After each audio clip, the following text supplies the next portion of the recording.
Dumugi wonten ing papan mriki. Sasampunipun kula dumugi wonten ing papan mriki, kula ajeng nyuwun prisa pukulun. Sejatosipun nek pukulun menika dados dewaning para dewa mesti kemawon pukulun menika prisa. Kula niku anake sapa? Nek pancen kula niku duwe wong tuwa, nek isih urip kula paranane kula sungkeme. Ning nek bapak kula wis ora ana, kula mang duduhi sareane kula ajeng ndongake bapak. Pun niku mawon. Nek pukulun maringi prisa matur nuwun. Nek pukulun mboten paring dawuh, mboten ngertos bapak kula sinten, kula niki sowan mriki ora ming paitan nekat tok, ning wis wani mati. Wani mati kula. Estu. Mbangane kula urip teng alam donya, mbangane kula anggen gara-gara iso gawe guyu wong delok ning kula ngerti bapak kula. Lara ati kula kula. Kula iso gawe guyu wong nonton garger-garger ning terus nek wong tenan Bagong anake sapa? Niku ati kula diris-iris. Kula niku iso gawe bungahe wong liya kok ati kula ora iso bunga. Niku terus carane pripun coba kula tak takon. Mula kula pengen ngerti wong tuwa kula. Mbangane kula ora ketemu kali wong tuwa kula. Kula nyuwun paduka pukulun dinten niki kula mang cemplungke wonten ing kolam pemandian. Wah arep omong rak ngawur wae ta.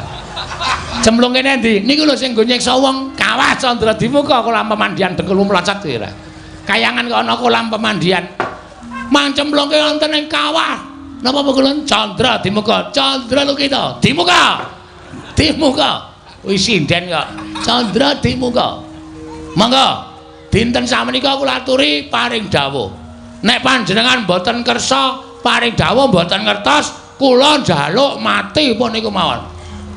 Gusik Bagong, nek kowe mati bojomu piye? Pun wonten sing lamar kok niki. Lho. Lagi tak tinggal iki sing lamar, mpun kula bebaske kok kula niku. Wonge kepenak kok. Ha nek pancen mbangane kowe karo kula ora seneng sakniki wis diirak-iriki tangga kula ya wis tak nengke mawon. Wah, lah wong edan ora. Kakang Rodo kados pundi? Ah monggo, Di. Mesinipun Adi Guru menika sampun pono. Babakan wontenipun Bagong menika saking menapa lan tiyang sepuhipun sinten panjenengan kedah saged paring dawuh. Mergi kula kuwatos, Bagong menika wonge wah ndugal kewarisan. Keladuk wani kurang geduga nek nganti panjenengan mboten saged paring dawuh bapakne sapa? Wah, Bagong mesti ngamuk wonten negari utawa ing kayangan Suralaya. Jelas. Wis ora bakal wedi karo sapa-sapa aku. Anggere ora ana sing ngomongi bapakku sapa? Iki ora sah malang kerik anggepe kaya nendi. Tenan, kula mboten ajrih karo sapa-sapa. Sampeyan ngerti to nek kula ngamuk? Sampeyan ngerti nek kula nesu? Kula nguyuh sanggon-gon. Napa kelakon kayangan pesing kabeh? Ah taya kowe rusak. Rusak kayangan ketekan Bagong rusak. Ora karo-karuan. Bagong, wonten dawuh. Sabar ya Bagong. Mboten saged sabar. Kedah sakmenika panjenengan paring dawuh sinten bapak kula. Niki kula wis mumet ket sore wau. Nganti weteng kula lara merga sak lakon Bagong kok takon bapakne niku perkarane pripun? Wah, wis cilaka tenan. Dek mben Semar mbangun gedung kesenian. Niku wis mecahke sirah. Sakniki Bagong takon bapak wis apa ora bentet cengel kula. Ora taya kowe. Ning kowe bisa cah cerdas e. Padhake ora.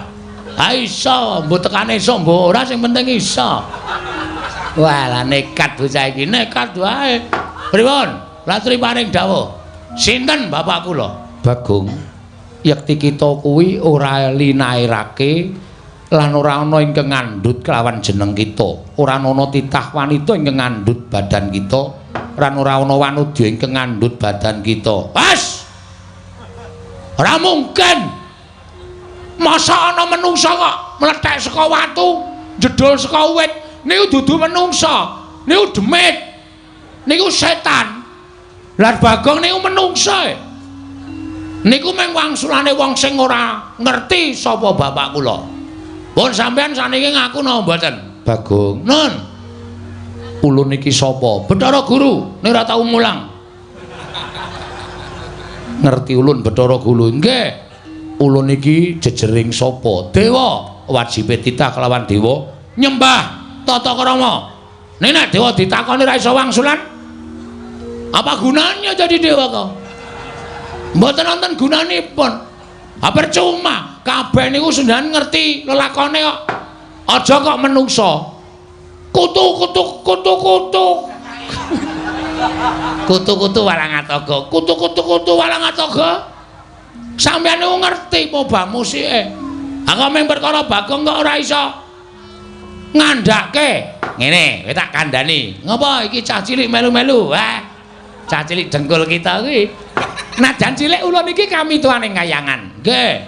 Lah kowe tak kandhani Bagong.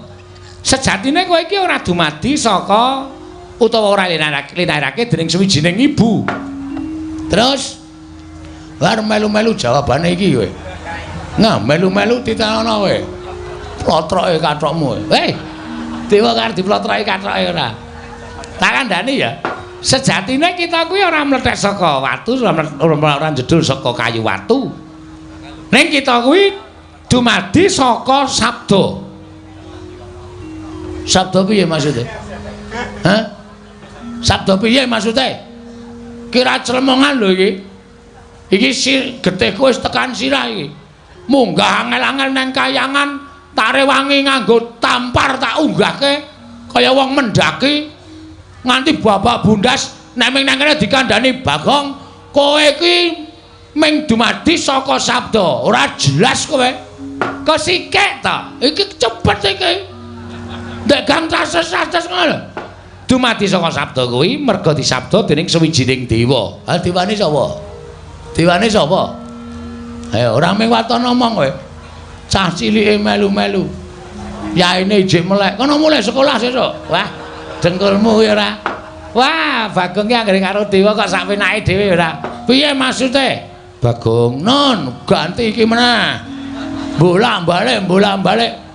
Ngene, ulun jarwani nggih. Nalika semana Semar tumitah ana ing jagat kuwi sayekti durung duwe ruwang. Terus tumuli sowan kelawan Catugara, ya kuwi Kakang Tejamaya lan Kakang Ismaya sowan ngersane Iwang Pikulun Bathara Tunggal. Tunggale pira? Lho, Bathara Tunggal kuwi wong tuwa ulun, Rama ulun. Oh, bapak sampean? Iya. Sang Hyang Bathara Tunggal nanting kelawan Kakang Catugara yen to pancen kepengin darbe ruwang tumuli nyipta sarana napsuning Kakang Catugara sinipta dadi wujuding Sarawita utawa bilung. Ing angka loro nalika Si Ismaya nyuwun ruwang ana ing jagat tumuli wewayanganing Si Ismaya ya Kakang Ismaya sinabda dadi wujuding pawongan ingkang gecul kumarucul kang aran Bagong. Mengkono mungguh kang dadi asal mula-mulanira Bagong. Bayangan iya.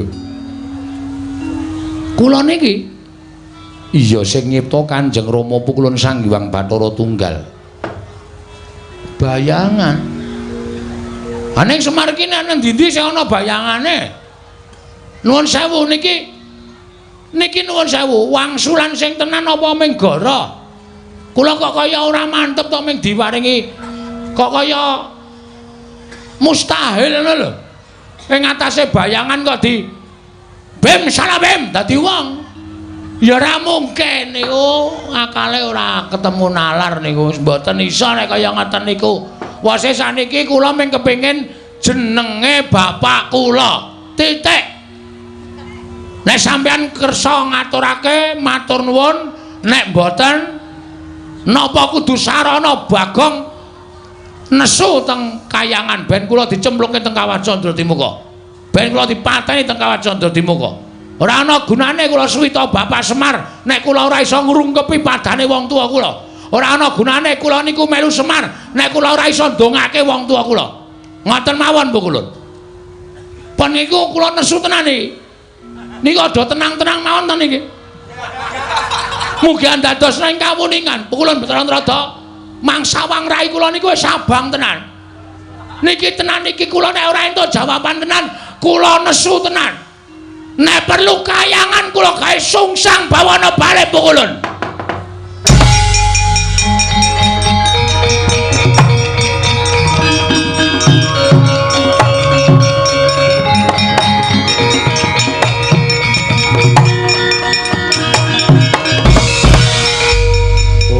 Tunama sidam sekaring bawana langgeng. Bagong aja kaya mengkono Bagong. Mundhak ora prayoga kedadeane. Pun kajenge.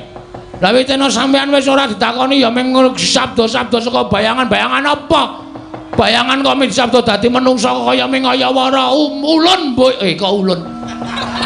Kula mboten percaya. Iya nanging nyatane kaya mengkono. As niku mung gawean sampean. Pokoke pukulun kersa mboten panjenengan nuduhke bapak kula nami sing kula goleki nami jeneng asma nek mboten jeneng mboten nami mboten asma kula mboten nrimakaken Bathara Indra bocah iki nek ora tak seret ning repat kepanasan gawe geger Bathara Indra weh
sembah niring ulun kapurba risang murbeng rat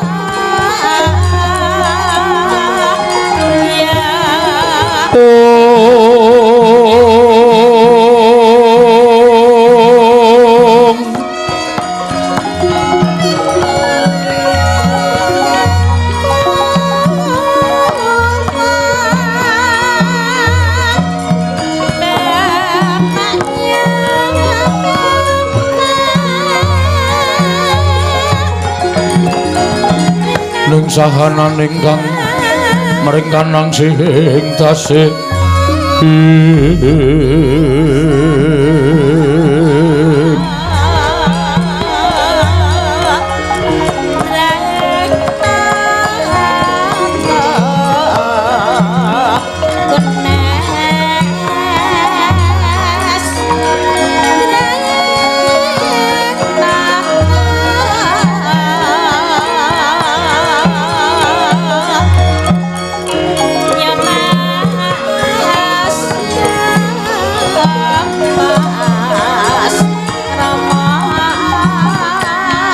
maweh buka kang sawegung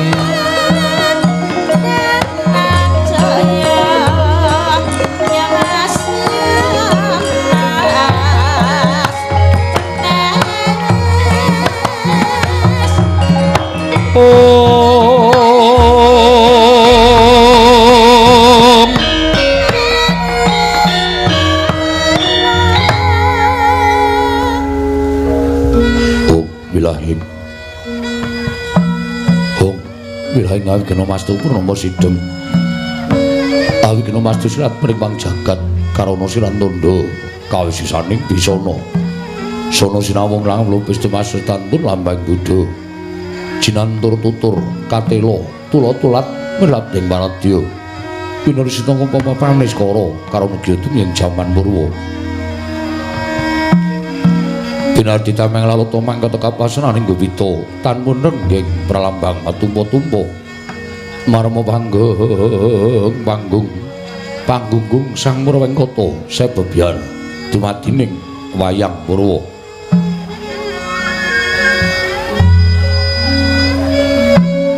dorakaning kondoli narik rututing boso dungeng kuno ngemu surasa yenina rasaya karaos mulat sarira hangrasa wani Bring diri rasa rumangsa ngrumangsani lir jalma ngilu kaca.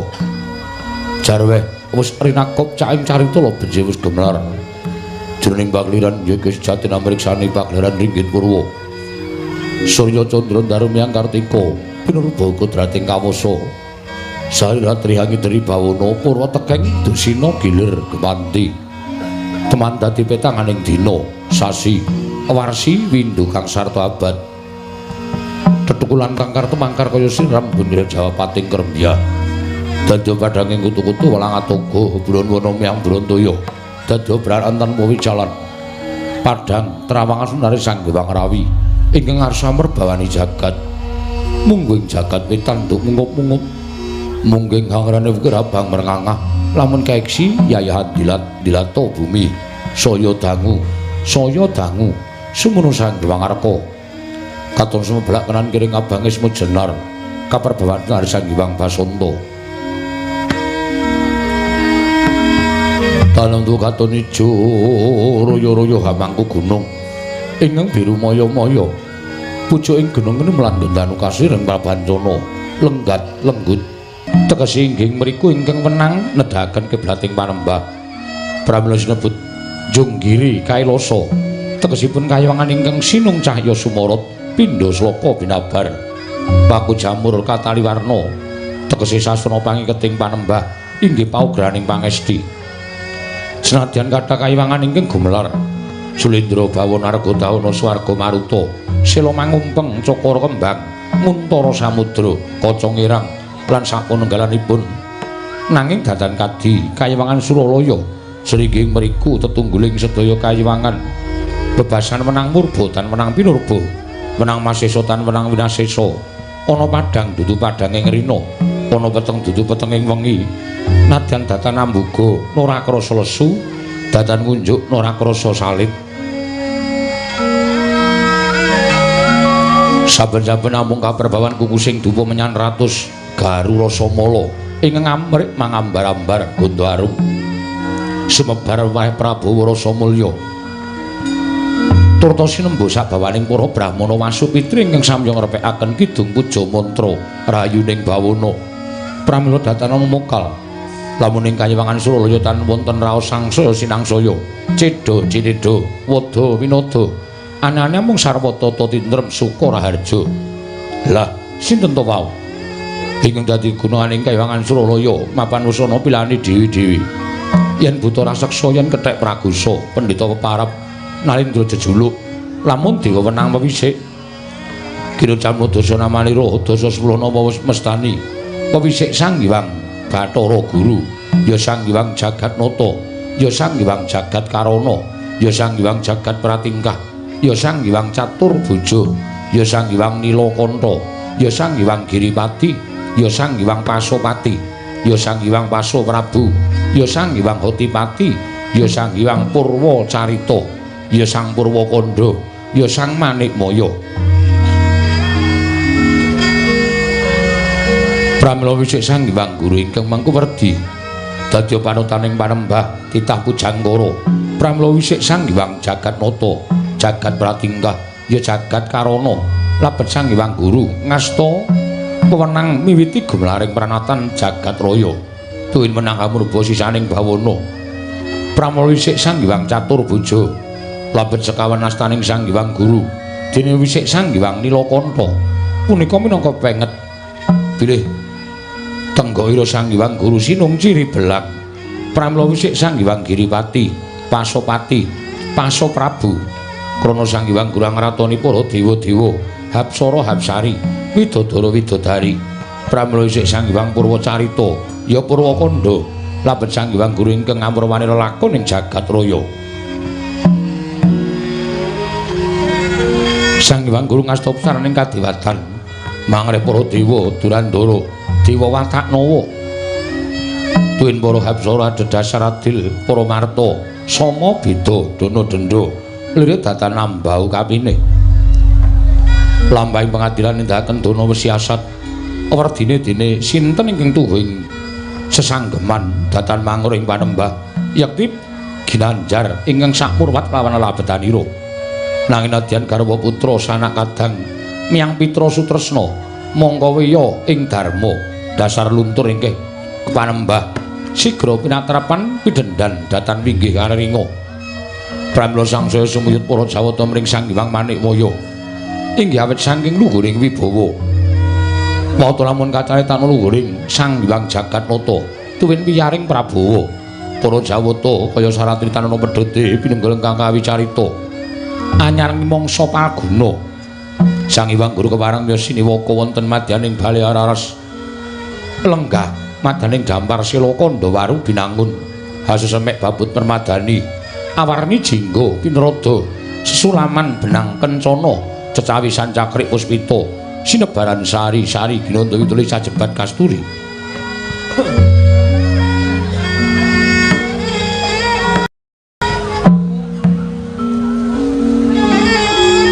kongas gandaning Sang Hyang Bathara Guru kanthi ngebeki jroning pasewakan Sang Hyang Guru kepareng ngrasuk busana kadewatan karsarwi kencana mulya sinasaban baludradi meles kang sarwi mulus pating balekbyar pating calorot rebut praba lawan prabaning Hyang Candra dedahing Sang Hyang Pukulun Bathara Guru kayap sangganing para Hapsara Hapsari ingkang samya ngampil renggan upacara ning kadewatan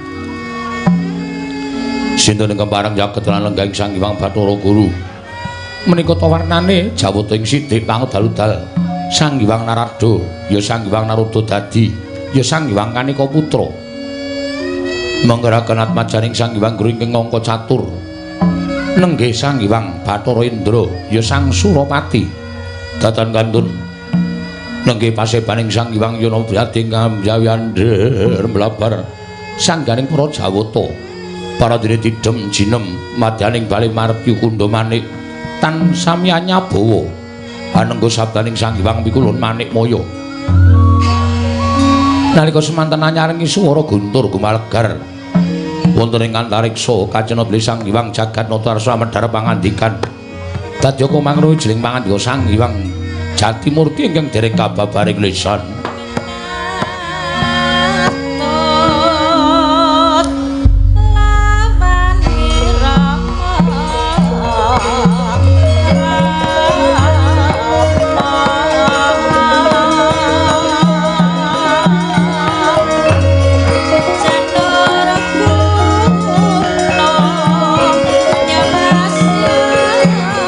Long ramyang ningkang sasangka kumenyar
Sritinon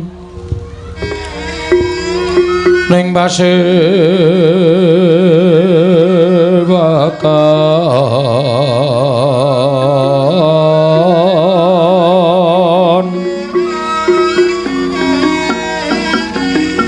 pusana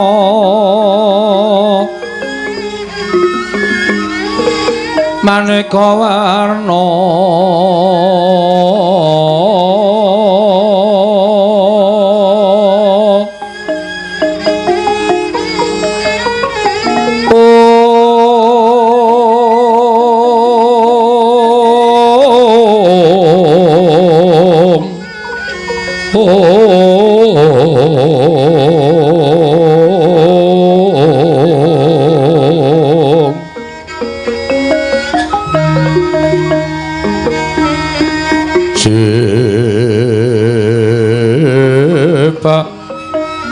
Puspiteng Udyana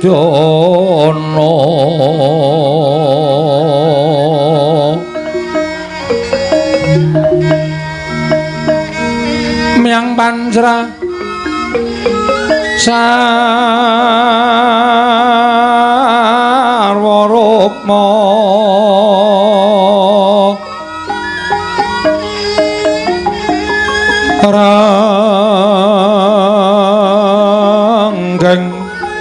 Manik Narawata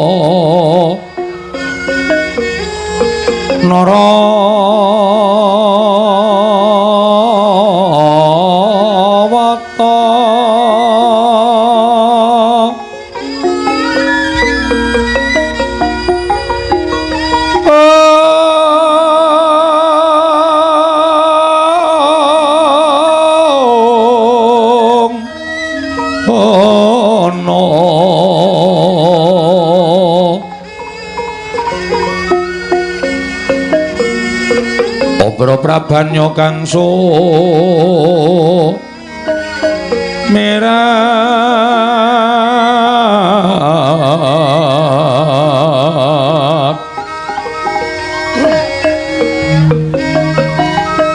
kenyaring teja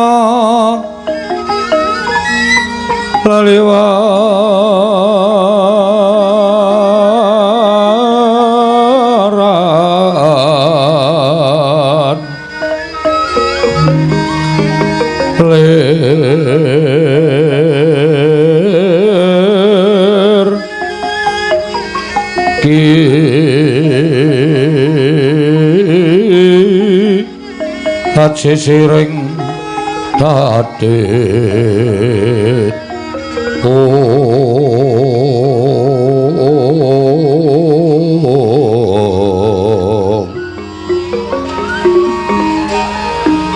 wimbok kekanda mrek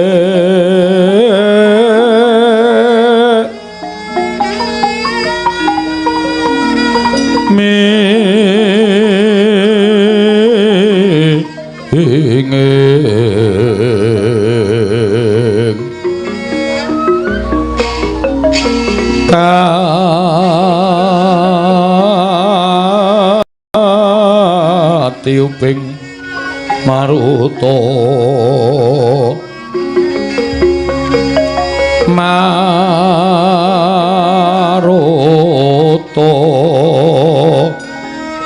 mandura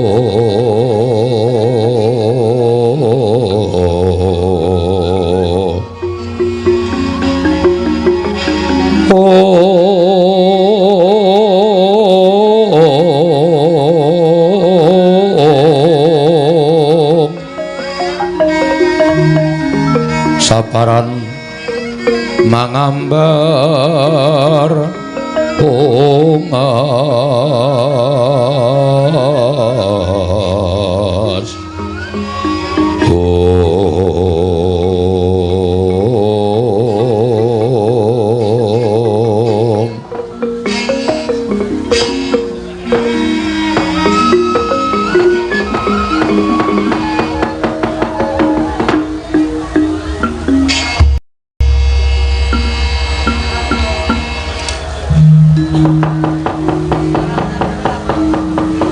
mangkyo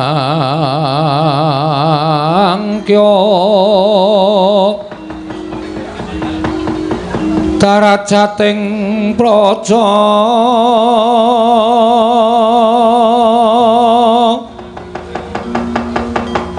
kawuryan wasunya ruri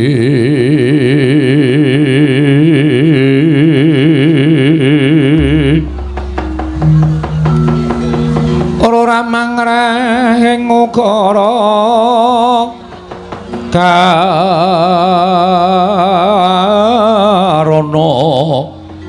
tanpa palupi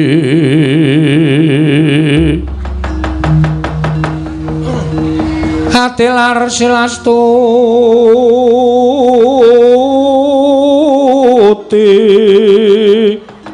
sujana sarjana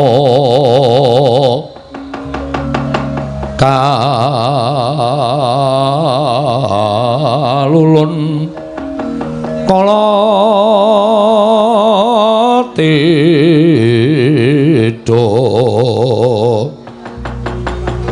tidhem tandhaning mati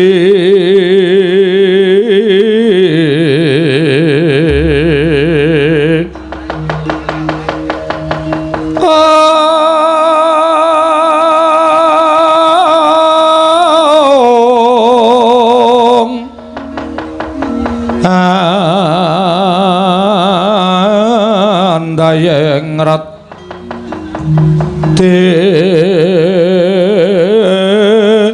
ning karo Mas Tunama Sidam sekaring bawana langgeng Kakang Narada Kakang Resi Kanika Putra sawetawis rawuh wonten ing Bali Marti Kunda Manik Kakang Narada ingkang rayi ngaturaken pasegan panakrami kunjuk kersanipun Kakang Kanika Putra Kakang Resi Narada kencang warudayang pak pong buk bolong kali cedhe sapa sing gawe kula nuwun nggih Di sampun kula tampi karya bombong raos sing manahipun ing Raka Sidhi Pangdaludal asung pambakenipun Paduka Kyai Prabu ing Suralaya ing tumanduk dhateng Raka Sidhi Pangdaludal akarya bombong raos sing manah mboten langkung pareng kula ngaturaken pudya pangastawanipun ingkang Raka kunjuk ngesa Paduka Adi Pramesti Bathara Guru Kakang Narada tampi karya bombong raos sing manah mboten langkung kasekecak nuanggen jengandika lenggah Kakang Resi Kanika Putra kawula non sampun mboten kirang prayogi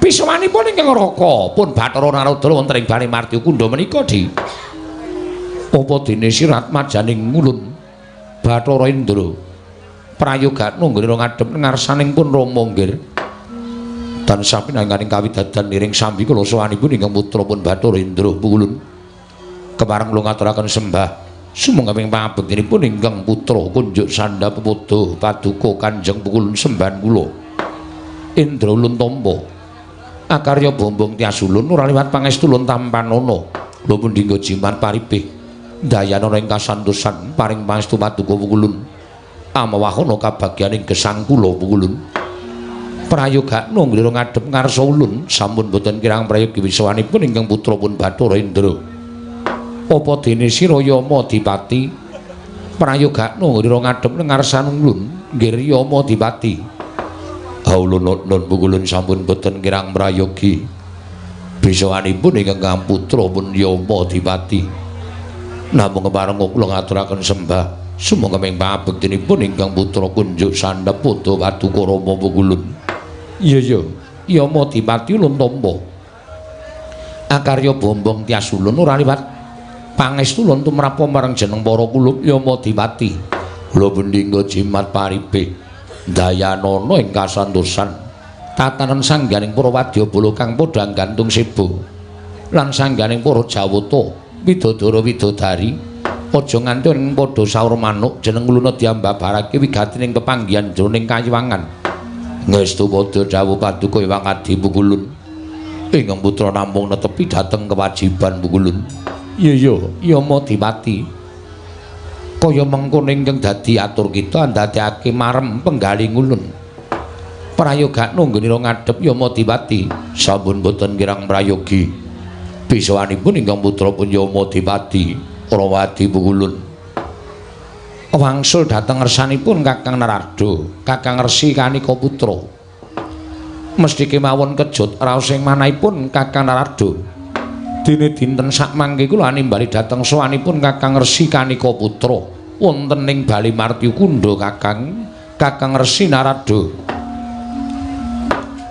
kagiat raos ing manahipun ing Raka Sidi Pangdal-dal dupi kula tampi timbalanipun Padukadi Pramesti Bathara Guru tumunten kula ngrakit tata gelaring upacara pepanggihan madaning Bali Martyukunda namung kemawon andadosna ing kawuningan saya nyesek raos ing batos kula daya-daya kumacelu lan ngawuningani menapa ta sababipun dening Padukadi Pramesti Bathara Guru ngawontenaken pasewakan ingkang belen hataten ingkang sampun menapa badhe paring deduka dhateng peranganipun para Jawata menapa badhe paring ganjaran dhateng para dewa mugi parang ambabaran ingkang sejati ingkang Raka Sidi Pangdal-dal nedya nganglungaken jangga nilingaken karna mastuti sabda utama Padukadi Pramesti Bathara Guru Kakang Narada kasinggihan mekaten mestinipun Kakang Narada kejut ing penggali krana dinten sakmangke kula ngawontenaken pasewakan ingkang bene kelan adat ingkang sampun Kakang mugi andadosna ing kawuningan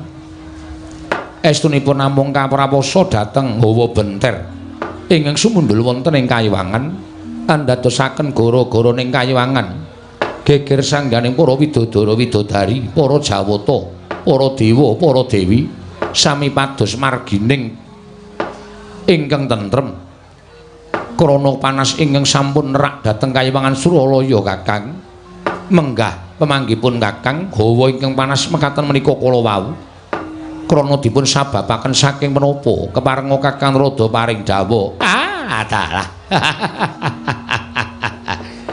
nyuwun pangapunten Di nyuwun pangapunten mboten ateges ing Raka Sidi Pangdal-dal menika mboten purun munjuk atursa Padukadi Pramesti Bathara Guru menika babar pisan mboten namung kewala mugi andadosna ing kawuningan pandangon paduka menika mujudaken satunggiling panyobi menapa mligi lair batos mujudaken pandangon liripun kados pundi dene paduka paring dawuh mekaten inggih krana Padukadi Pramesti Bathara Guru menika dewaning para dewa nalindraning para dewa sampun malika wujudipun titah sawantah nadyan kutu-kutu walang ataga kemawon jinaring wonten ing pangwaos Padukadi Pramesti Bathara Guru nanging sabab menapa namung babakan hawa panas sing sumundul wonten ing antariksa kemawon paduka dadak ndangu dhateng Raka Sidi Pangdal-dal Kakang Narada punapi nadyan ulun menika dados nalindraning para dewa nanging mugi andadosna ing kawuningan ingkang dados kami tuwa Kayiwangan menika sinten kula Di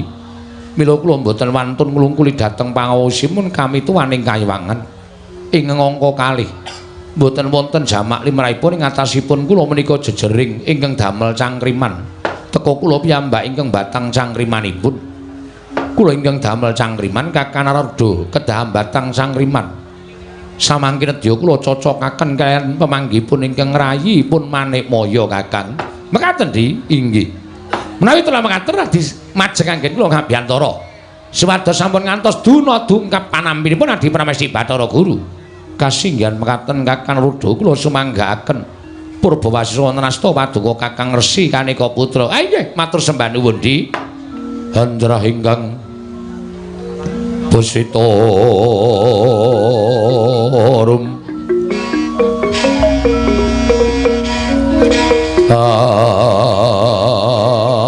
asilring samirana mre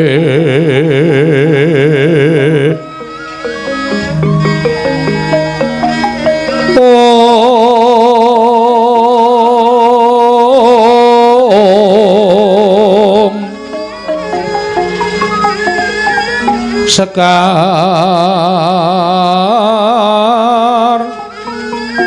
kadung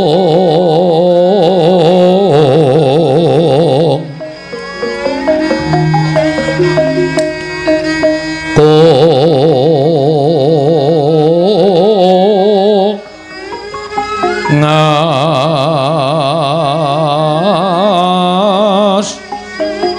dandanyo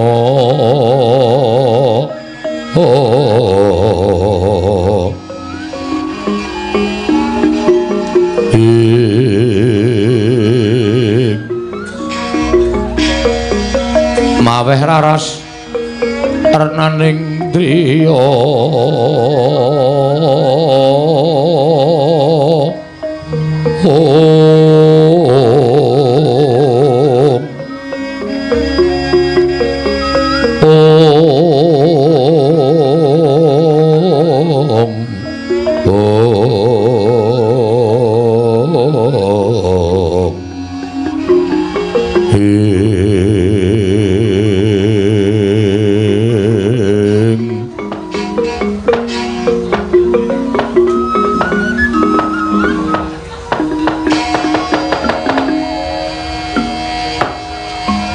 Dadosna ing kamuningan sejatosipun dumados ing gara-gara ing mantuk wonten ing kayangan menika wonten pinten-pinten perkawis lho Di.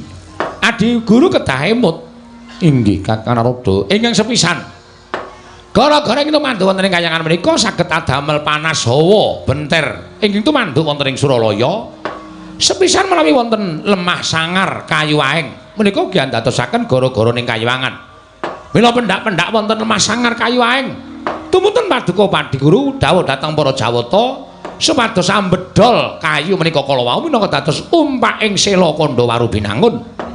Kakang Narada kasinggihan mekaten. Namung kula taliti dumlaring jagat menika boten wonten wujudipun lemah sangar kayu aeng ing damel gara-gara wonten ing kayuwangan. Wondene kalih inggih menika wujudipun Brahmana ingkang malik tingal.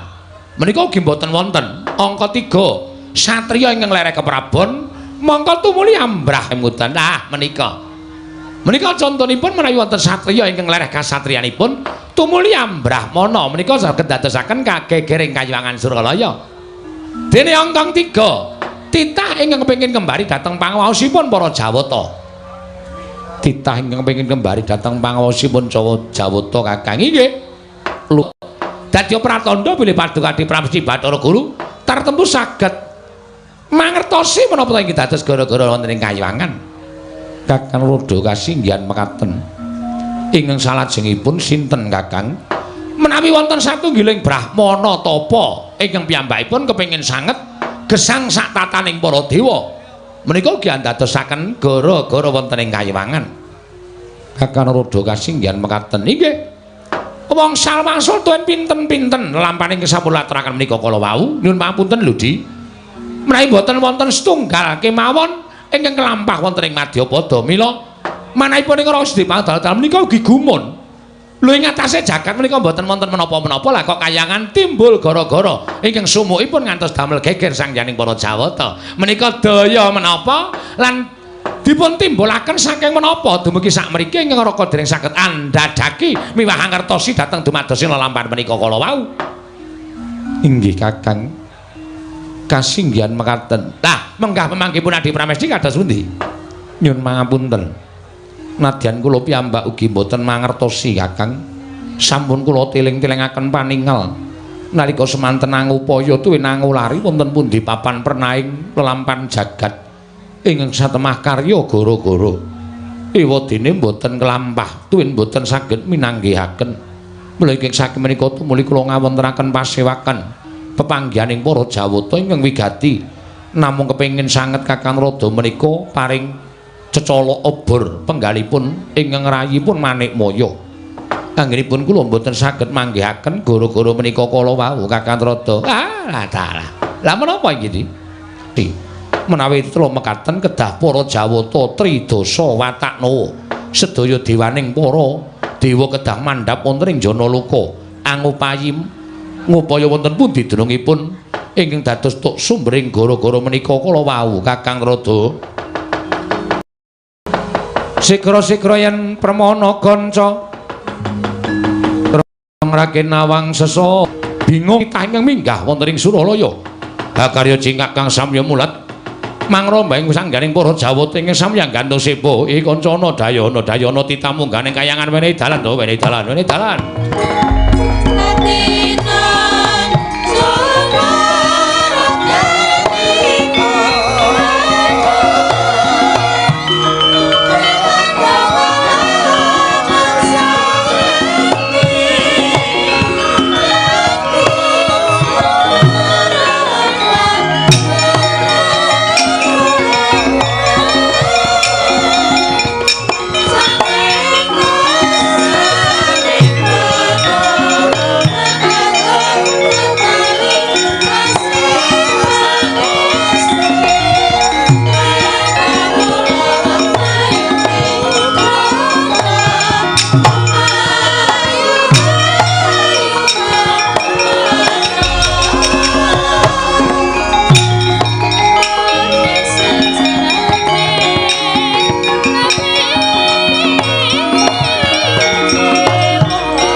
Sinongwati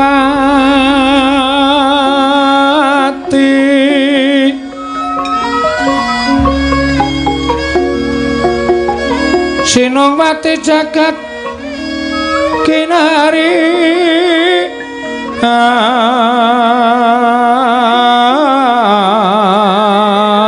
among mbak lumembak ombak ing samudra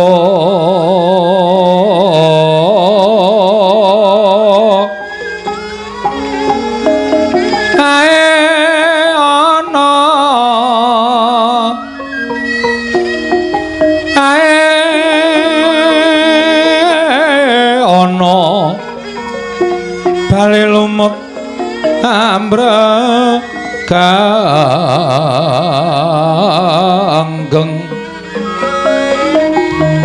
awita denceng dencengan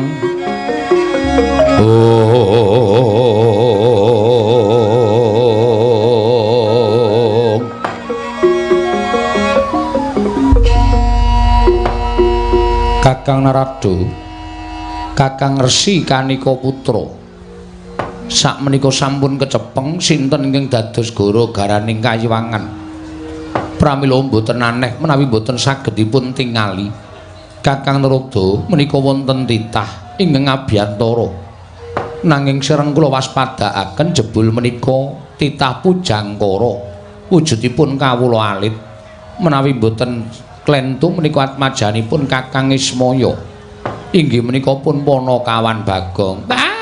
Dalah. Wela. Kayangan iki paling ora ketekan ratu utawa dewa utawa pendhita sing pinunjul. Tur ya sing kuncara anjaying bawana. Wah, tiwas padha diwenehi dalan karo para dewa.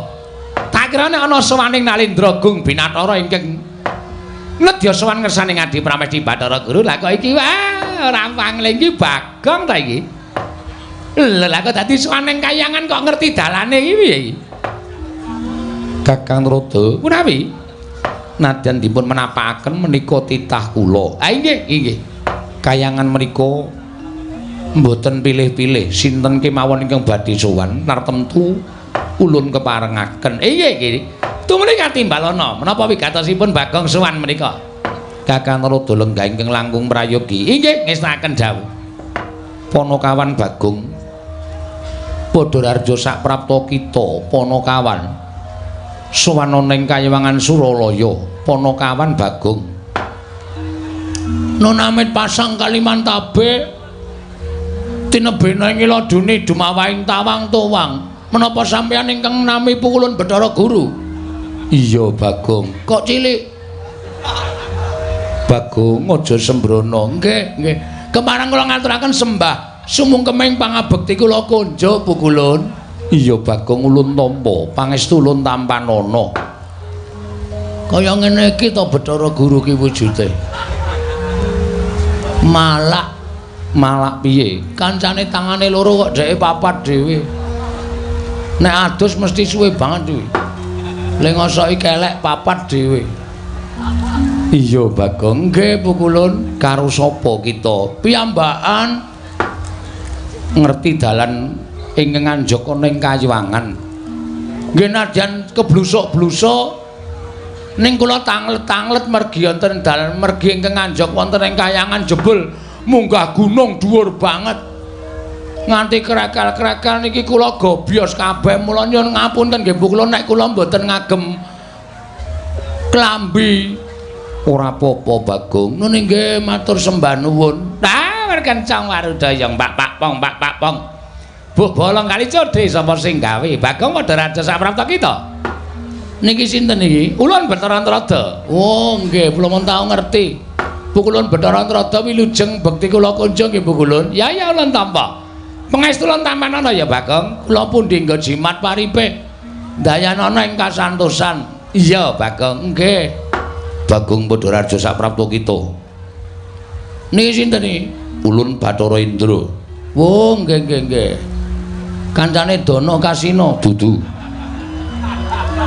Ulun Bathara Indra. Ngawur iki dene Kanjeng iki ra nggon film. Pukulan sok nonton. Iya, iya. Wah, jan. Nggih padha kula ya penggemar. Iya, wis malah rekoso aku ki. Jane rasa nyaut omongane Bagong malah tekan dindi. Pukulan Bathara Indra wilujeng. Bekti kula kunjuk pukulun. Iya ulun tampa pangestu ulun tampanana. Kula pundi nggo jimat paripe? Bagong Badararja sak praptamu. Wilujeng piye kabare Kanjeng Rama pukulun? Rama sapa? Rama pukulun Sang Hyang Semaya. Semar lho. Iya. Sehat alhamdulillah. Lho sampean kok nyeluk Semar kok Rama pukulun? Aku kuwi putrane Sang Hyang Rama pukulun Semaya. Aku kuwi putrane Semar. Wah, lah bapak ki anake ting tlecek. Nang ndi-ndi ndek anak nang ndi-ndi nom-nomane nakale ra jamak-jamak kae mesti. Ora perkara nggon kuwi nanging aku kuwi putra sing dadi dewa. Wah, ngoten. Iya. Nek ngono sedulur kali kula kali Gareng kali Bak Petro. Iya, sedulur. Wah, lah kok beda ya bumi langit. Sampeyan iso dadi dewa mukti ngawi bawa Nyakrawati mbau denda. Kula ngetutke Semar ming kere terus ora mundak-mundak. Iya, Bagong pestine dewi-dewi. Nuni nggih. Bekti kula nek nyeluk napa? Ya sak karepmu. Kula karo sampeyan tuwa sapa? Aku dhewe ora ngerti takono bapakmu Semar. Wah, wis kacau iki silsilahe. Iya, Bagong. Bekti kula kunjuk pukulun Yamadipati. Ya, pangestu tampanana. Nuni nggih, sanget anggen kawula dadosaken jimat paripe. Bagong, wonten dawuh pukulun. Ana apa Bagong kita sowan ngane-anehi teka dadi gegering kayiwangan hawa panas sing sumundulana ing kayiwangan. Ana kawan Bagong matura. Yen darbe panjaluk tumuli matura, yen darbe pitakonan tumuli takokno marang panjenengan ulun. Ulun bakal nampa ingkang dadi atur kita Panakawan. Matur sembah sewu nuwun tanpa pepindhan pukulun. Wale-wale menapa? Sowan kula ngersa paduka Hyang Pikulun menika estunipun nuruti kalih ati kula pukulun. Nuruti kelawan ati kita. Nggih. Sebabe apa? Critane rak ngeten. Kula niku krungu kabar nek Kak Gareng niku wis tau tate ketemu karo bapakne. Kula tanjeke teng omahe Gareng. Reng, apa kowe wis tau ketemu karo bapakmu wae? Gareng niku semaur, heeh. Nek ngono adek iki dudu anake Semar, dudu ya mung anak pek-pekan ngoten. Lah bapakmu sapa, Reng?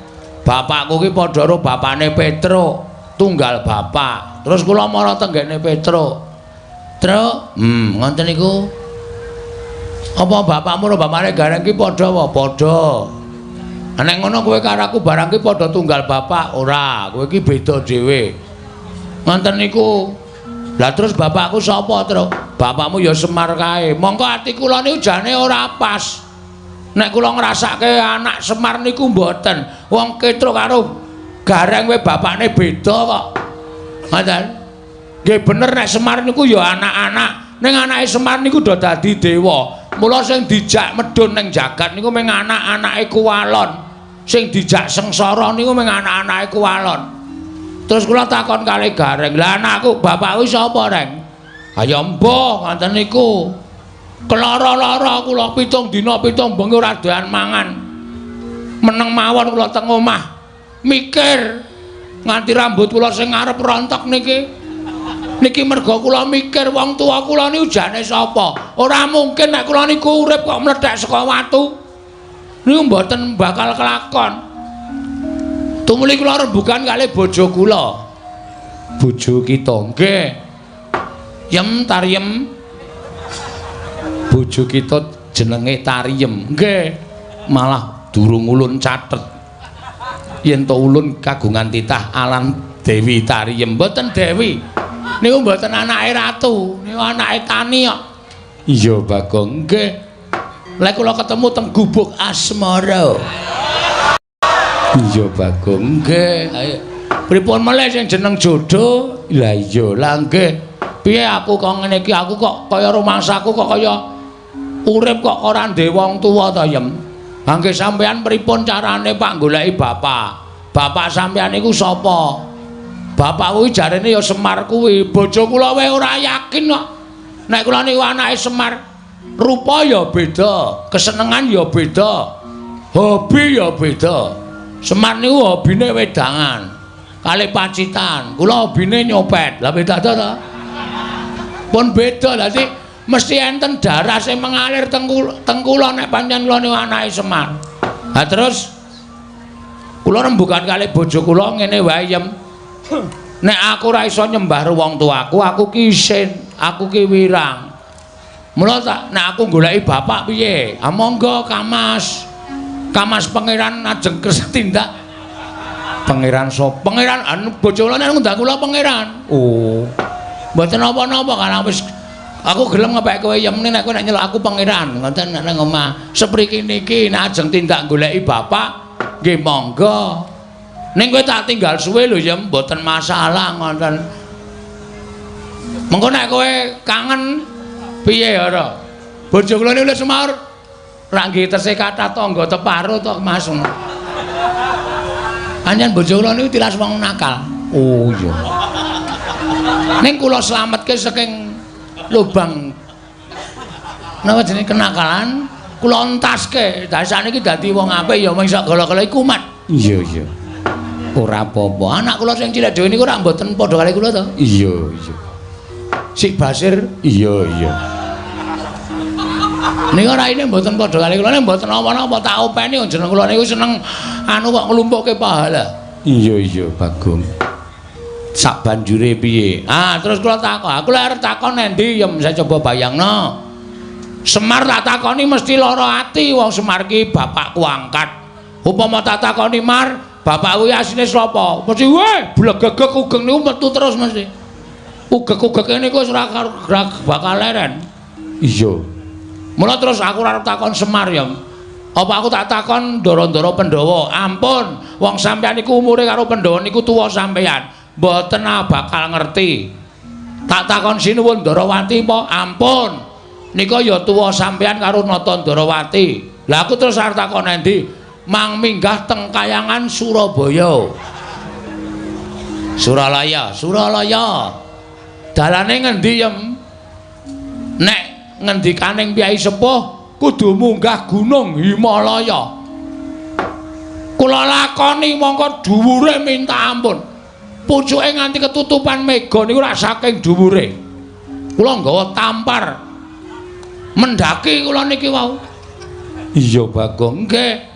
Terus tekan latar sing ngombo sing panas banget wae jenenge napa Kulun? Repat kepanasan. Ah. Repat kepanasan riku panase ra jamak-jamak. Terus kula ajeng mlebu niku dijegat buta loro. Nggawa gada kali nggawa pedhang gedhe banget. Kuwi buta ingkang tunggu kari sela matangkep. Jenenge sapa? Cingkara Bala, Bala Upata. Kula dicegat ra entuk.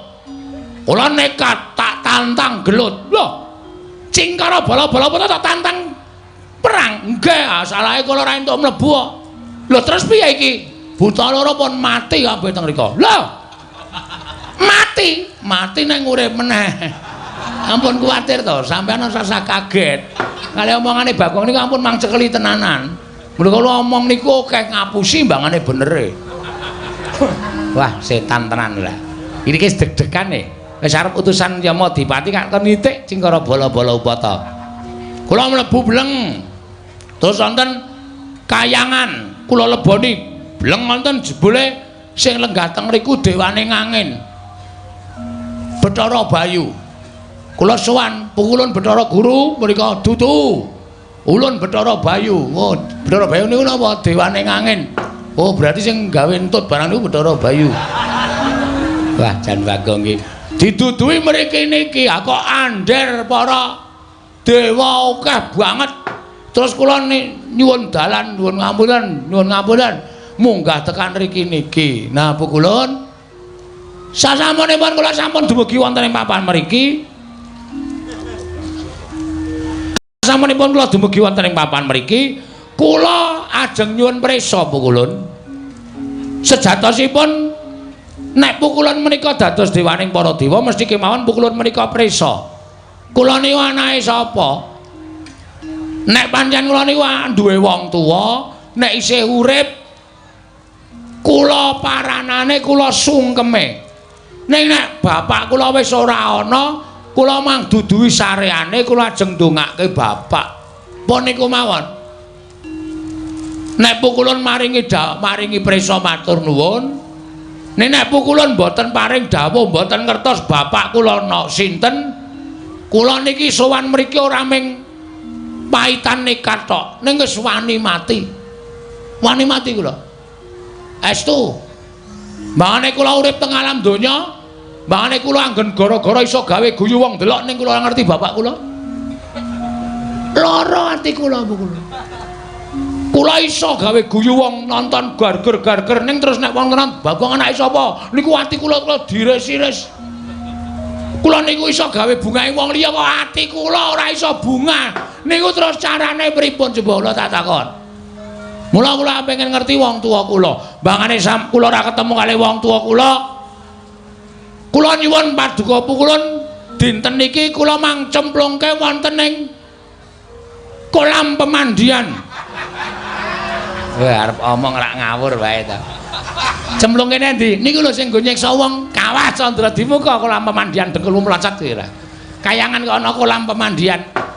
Mang cemplungke wonten ing kawah. Napa pukulun? Candra Dimuka. Candra Lukita. Dimuka. Dimuka. Wis sinden kok. Candra Dimuka. Monggo dinten samenika kula aturi paring dawuh. Nek panjenengan mboten kersa paring dawuh mboten ngertos, kula njaluk mati pun niku mawon. Gusik Bagong, nek kowe mati bojomu piye? Pun wonten sing lamar kok niki. Lho. Lagi tak tinggal iki sing lamar, mpun kula bebaske kok kula niku. Wonge kepenak kok. Ha nek pancen mbangane kowe karo kula ora seneng sakniki wis diirak-iriki tangga kula ya wis tak nengke mawon. Wah, lah wong edan ora. Kakang Rodo kados pundi? Ah monggo, Di. Mesinipun Adi Guru menika sampun pono. Babakan wontenipun Bagong menika saking menapa lan tiyang sepuhipun sinten panjenengan kedah saged paring dawuh. Mergi kula kuwatos Bagong menika wonge wah ndugal kewarisan. Keladuk wani kurang keduga nek nganti panjenengan boten saged paring dawuh bapakne sapa? Wah, Bagong mesti ngamuk wonten negari utawa ing kayangan Suralaya. Jelas. Wis ora bakal wedi karo sapa-sapa aku. Anggere ora ana sing ngomongi bapakku sapa? Iki ora sah malang kerik anggepe kaya nendi. Tenan kula mboten ajrih karo sapa-sapa. Sampeyan ngerti to nek kula ngamuk? Sampeyan ngerti nek kula nesu? Kula nguyuh sanggon-gon. Napa kelakon kayangan pesing kabeh? Ah taya kowe rusak. Rusak kayangan ketekan Bagong rusak. Ora karo-karuan. Bagong wonten dawuh. Sabar ya Bagong. Mboten saged sabar. Kedah samenika panjenengan paring dawuh sinten bapak kula. Niki kula wis mumet ket sore wau. Nganti weteng kula lara merga sak lakon Bagong kok takon bapakne niku perkarane pripun? Wah, wis cilaka tenan. Dek mben Semar bangun gedung kesenian. Niku wis mecahke sirah. Saniki Bagong takon bapak wis apa ora bentet cengel kula. Ora taya kowe ning kowe bisa cah cerdas e. Padhake ora. Ha iso, mbok tekane esuk mbok ora sing penting iso. Wah, lah nekat bocah iki, nekat wae. Pripun? Latri paring dawuh. Sinten bapak kula? Bagong. Yekti kita kuwi ora linairake lan ora ana ingkang ngandhut kelawan jeneng kita. Ora ana titah wanita ingkang ngandhut badan kita, lan ora ana wanudya ingkang ngandhut badan kita. Pas. Ora mungkin. Masa ana menungsa kok mlethek saka watu, jedul saka wit. Niku dudu menungsa. Niku demit. Niku setan. Lah Bagong niku menungsa. Niku mung wangsulane wong sing ora ngerti sapa bapak kula. Pun sampean saniki ngaku napa mboten? Bagong. Nun. Ulun niki sapa? Bathara Guru, nek ora tau mulang. Ngerti ulun Bathara Guru? Nggih. Ulun niki jejering sapa? Dewa. Wajibe titah kelawan dewa nyembah tata krama. Nek dewa ditakoni ra iso wangsulan, apa gunanya jadi dewa kok? Mboten wonten gunanipun. Ha percuma, kabeh niku sendan ngerti lelakone kok. Aja kok menungsa. Kutu-kutu Walangataga. Kutu-kutu Walangataga. Sampeyan niku ngerti apa bang musike? Aku mung perkara Bagong kok ora iso ngandhake. Ngene, kowe tak kandhani. Ngopo iki cah cilik melu-melu? Wah. Cah cilik dengkul kita kuwi. Najan cilik ulun iki kamituaning kayangan. Nggih. Lah kowe tak kandhani Bagong. Sejatine kowe iki ora dumadi saka utawa ora linarake dening suwijining ibu. Terus bar melu-melu jawabane iki kowe. Nah, melu-melu titanono kowe. Plotroke kathokmu. Hei. Dewa karo diplotroke kathoke ora. Tak kandhani ya.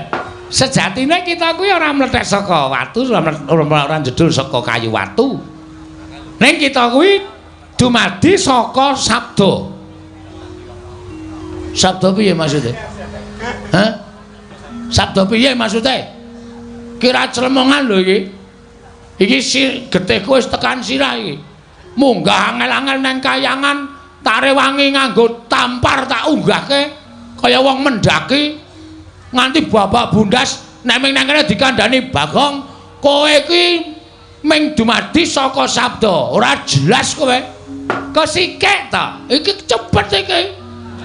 Ndek gang tases-tases ngono. Dumadi saka sabda kuwi merga disabda dening sawijining dewa. Ha dewane sapa? Dewane sapa? Ayo ora mung waton omong kowe. Cah cilike melu-melu. Yaine ijik melek. Kono mulai sekolah sesuk. Wah, dengkulmu ya ora. Wah, Bagong ki anggere karo dewa kok sak penake dhewe ora. Piye maksude? Bagong, non ganti iki meneh. Bolak-balik. Ngene, ulun jarwani nggih. Nalika semana Semar tumitah ana ing jagat kuwi sayekti durung duwe ruwang. Terus tumuli sowan kelawan Catugara, ya kuwi Kakang Tejamaya lan Kakang Ismaya sowan ngersane Iwang Pikulun Bathara Tunggal. Tunggale pira? Lho, Bathara Tunggal kuwi wong tuwa ulun, Rama ulun. Oh, bapak sampean? Iya. Sang Hyang Bathara Tunggal nanting kelawan Kakang Catugara yen to pancen kepengin darbe ruwang tumuli nyipta sarana napsuning Kakang Catugara sinipta dadi wujuding Sarawita utawa bilung. Ing angka loro nalika Si Ismaya nyuwun ruwang ana ing jagat tumuli wewayanganing Si Ismaya ya Kakang Ismaya sinabda dadi wujuding pawongan ingkang gecul kumarucul kang aran Bagong. Mengkono mungguh kang dadi asal mula-mulanira Bagong. Bayangan. Iya. Kula niki iya sing nyipta Kanjeng Rama Pukulun Sang Hyang Bathara Tunggal. Bayangan. Aning Semar ki nang ndi-ndi sing ana bayangane? Nuwun sewu niki nuwun sewu wangsulan sing tenan apa ming gara. Kula kok kaya ora mantep to ming diwaringi kok kaya mustahil ngono lho. Ing atase bayangan kok di bem salah bem dadi wong. Ya ora mungkin niku akale ora ketemu nalar niku mboten iso nek kaya ngoten niku. Wase saniki kula ming kepengin jenenge bapak kula. Titik. Nek sampeyan kersa ngaturake matur nuwun, nek mboten napa kudu sarana Bagong nesu teng kayangan ben kula dicemplungke teng Kawah Candra Timuka. Ben kula dipateni teng Kawah Candra Timuka. Ora ana gunane kula suwita Bapak Semar nek kula ora iso ngrungkepi padane wong tuwa kula. Ora ana gunane kula niku melu Semar nek kula ora iso ndongake wong tuwa kula. Ngoten mawon Bu Kulun. Pun niku kula nesu tenan iki. Niki aja tenang-tenang mawon to niki. Mugi andadosna ing kawuningan. Pukulun Bathara mangsa wangrai kula niku wis abang tenan. Niki tenan iki kula nek ora entuk jawaban tenan, kula nesu tenan. Nek perlu kayangan kula gawe sungsang bawana balik Pukulun.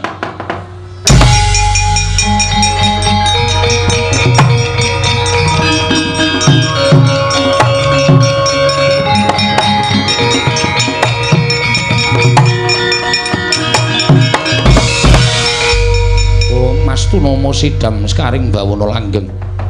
Bagong aja kaya mengkono Bagong. Mundhak ora prayoga kedadeane. Pun kajenge. Lah witena sampean wis ora ditakoni ya ming sabda-sabda saka bayangan-bayangan apa? Bayangan kok min sabda dadi menungsa kaya ming ayawara ulun kok ulun. Kula mboten percaya. Iya nanging nyatane kaya mengkono. As niku mung gawean sampean. Pokoke pukulun kersa mboten panjenengan nuduhke bapak kula. Nami sing kula goleki nami, jeneng, asma.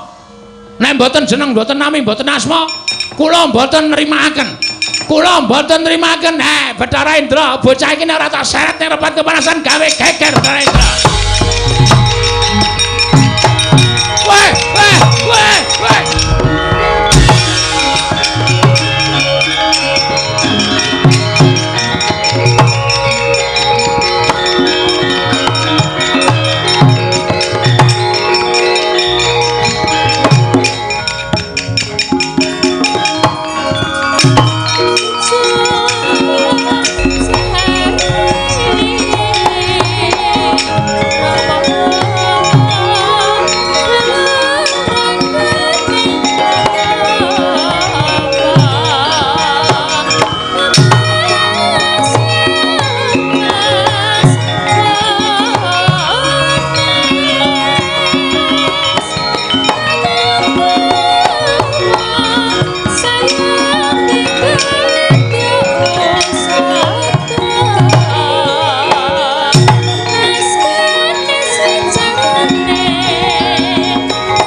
Menapa iki?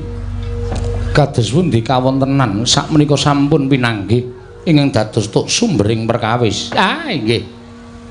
Muganipun Bagong anggenipun gadahi kerentek duwe nanggadhahi pikajengan pinanggih kaliyan tiyang sepuhipun. Ayo wis dikandhani ora nggugu mangka wis dijarwani sejatine. Kakang Rada kasinggihan mekaten. Namun lajeng Bagong menika badhe tumindak ing mboten prayogi tumuli Bathara Indra kula dawuh supados ngedalaken Bagong saling bareng marti kundha. Sampun ngantos dados gara-gara ingkang mantu wonten ing kayangan. Kakang Rada malah dawuhna para Jawata kinen mangsulaken Bagong wonten papan dunungipun. Sampun ngantos damel kuceming para Jawata. Inggih ngestaken dawuh. Yama Dewati wonten timbalan. Bagong dawuhana supaya bali marang papan dununge gandeng ulun wis paring dawuh sejatine lan tapa ingkang dumadine saka Bagong mau inggih ngestaken dawuh kaya wis ora ana dawuh maneh parapatan bali marti kundha ulun bubarake lan mangsa Baranggon kira bubarake sanggaring para Jawata ngestaken dawuh ulun nyuwun pamit matal pasilan sing ati-ati aja kaya bocah cilik Yama Dewati Purna gati ning pananggilan. Sanata sakondur kedaton jeluk saking dampar kencana. Kinapit gambaran gading kadharaken sangganing Promban Ceti manggung ketanggung Joko Maloro. Inggih sami ngampil upataraning keprabon. Kawis tinggal saking Mandra tindaknya Sri Naranata. Lamun katinon saking Mandrawa kaya tansah jejengkaran tindaknya Sri Naranata wau. Paripurna sang nata